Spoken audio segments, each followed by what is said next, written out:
you make of this statement by Rubio? And then keeping in mind that just a few hours ago when Foreign Minister Arakci spoke in Turkey, in Istanbul, he said that Iran never left the desk of negotiation.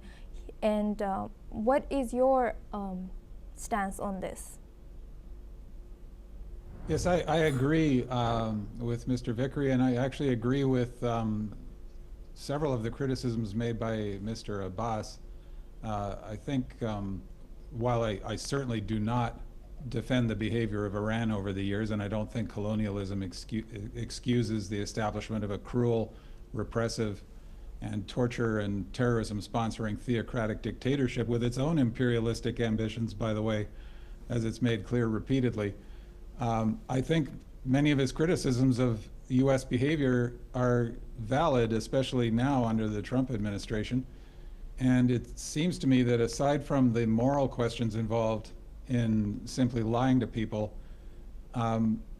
pragmatically, as a matter of international relations, as Mr. Vickery has just outlined, I think, very well, even if you are practicing what's often referred to as realpolitik, this supposedly realistic view of international relations where each country sets moral questions aside and just pursues its own self-interest, if you repeatedly prove that your word is worth nothing, then you are just preparing the way for international disorder, which harms your own country even from the purely self-interested perspective. If you think about it in physics, we learn in high school physics about entropy, the tendency of the universe to tend towards disorder and death, the loss of energy and order, and the depressing prospect of ending up in nothing but disorder and death.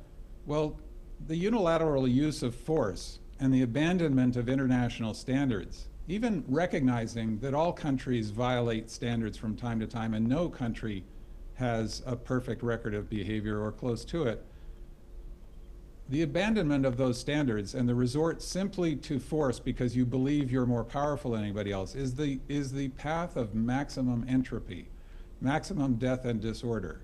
Sometimes military action is unavoidable, but I think resorting to it under these circumstances is extremely dangerous. If it somehow were to work out well, I think that would be equivalent to magically winning the lottery, and would not be an endorsement of this kind of so-called strategy. I don't think it should be dignified with the word strategy. So again, I understand Israel in particular's fear at what Iran has been trying to do for years, encircling it with terrorist proxies, for example, and sponsoring terrorist attacks.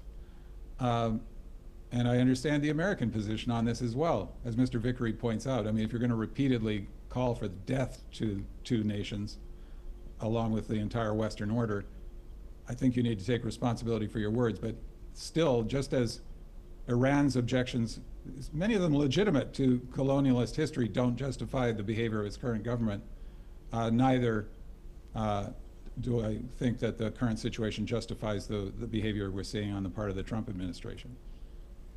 Thank you.